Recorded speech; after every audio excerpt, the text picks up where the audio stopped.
Oke, selamat malam, selamat pagi, dan selamat sore buat teman-teman yang pakai membran ViVorce 4.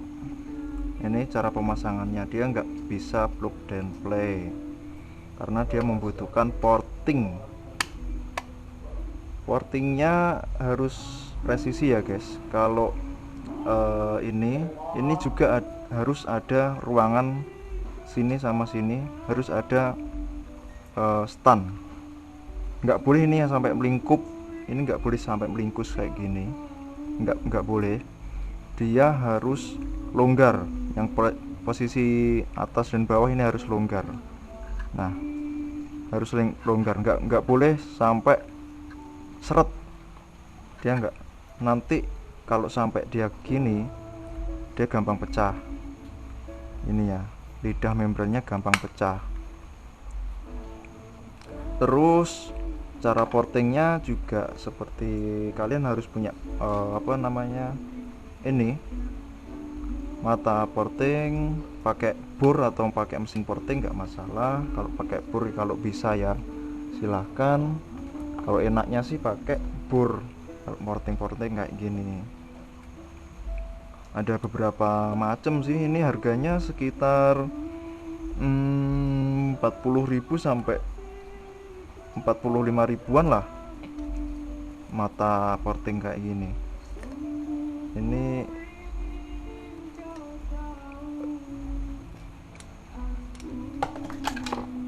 kegunaannya porting apa sih, kok harus di porting gitu ya? Kalau nggak di porting dia nggak bisa masuk, ini nggak bisa masuk ke sini.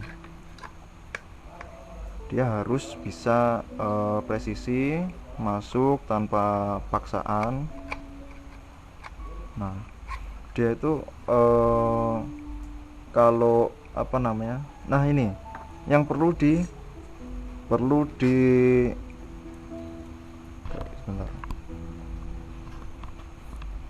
diwaspadai kalau porting bagian yang sekitaran sini dia harus rata ya guys ya. Ini belum finishing, masih mau finishing, tapi ini cukup mengulas seputar cara porting membran ViVorce 4 biar nggak gampang pecah lidahnya. Biasanya karena gini, karena ini lidah membran yang pinggir ini dia tidak dilindungi sama lidah atas, lidah primernya. Pokoknya yang inilah, dia tidak dilindungi sama ini. Jadi kalau porting dia harus lurus sama yang ini, harus rata, kayak gini lah, mohon maaf nah ini harus rata, ini rata kayak gini, ini juga harus rata. Jadinya dinding samping kanan kiri harus rata, dan lebarnya itu menyesuaikan, ya nggak langsung PNP.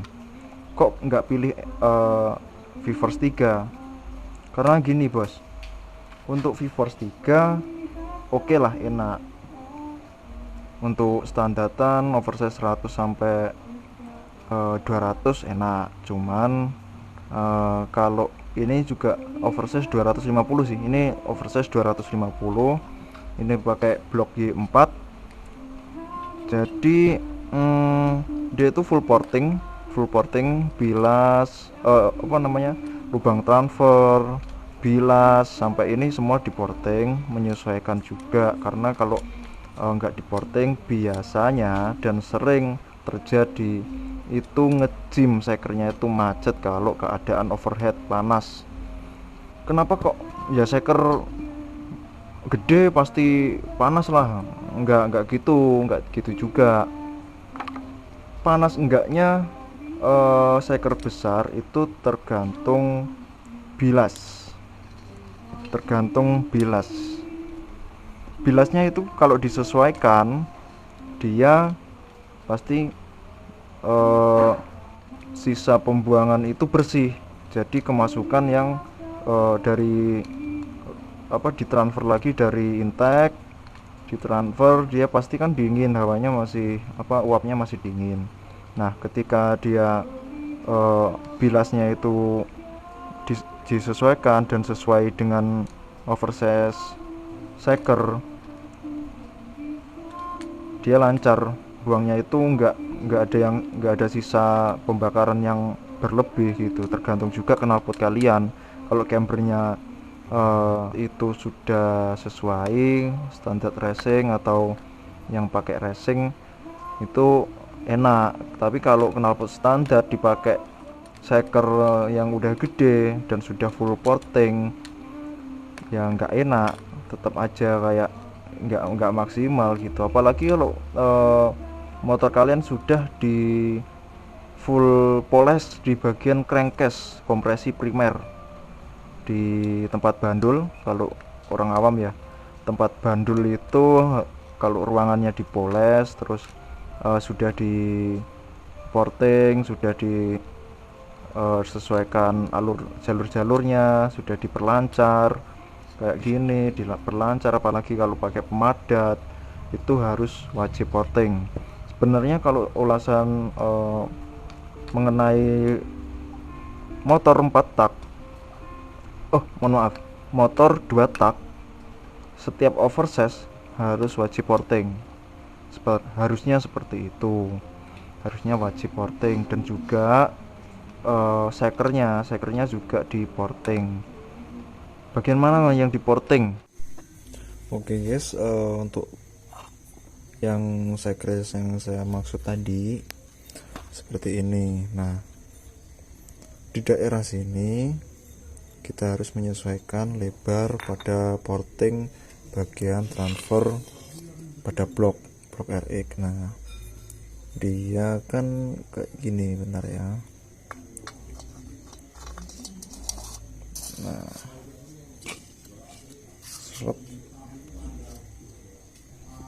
Nah seperti inilah kayaknya. Ini usahakan pada saat dia memompa piston ke TMB, dari TMA ke TMB, dia usahakan tidak menghalangi uap dari kompresi bawah, kompresi primer menuju transfer.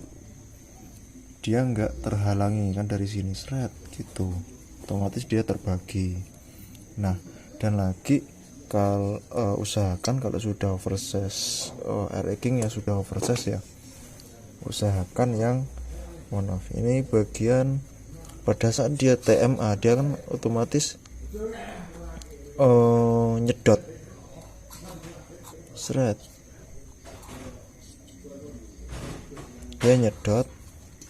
Terus ini bagian yang kelihatan nggak ini dinding shaker ini diusahakan agak diperlebar dikit ya guys ya, biar tidak intake-nya itu dari udara masuk sini, bahan bakar masuk sini itu nggak terhambat sama dinding shaker ini masih belum jadi kalau ya usahakan bisa sesuai dengan lubang pada transfer menuju intake menuju ke kompresi bawah gitu.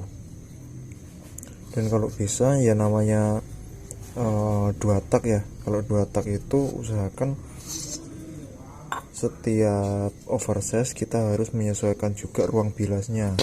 Kalau nggak mau porting banyak-banyak, kalian harus porting bilas yang pada posisi itu. Nah ini dia bilas ini ke ini, tapi nggak masalah, ini dikit ini ada kesalahan. Nah inilah, ini transfernya ini harus di porting, agak ditinggikan juga karena dia harus bilasnya itu biar bersih. Bahan bakar yang sudah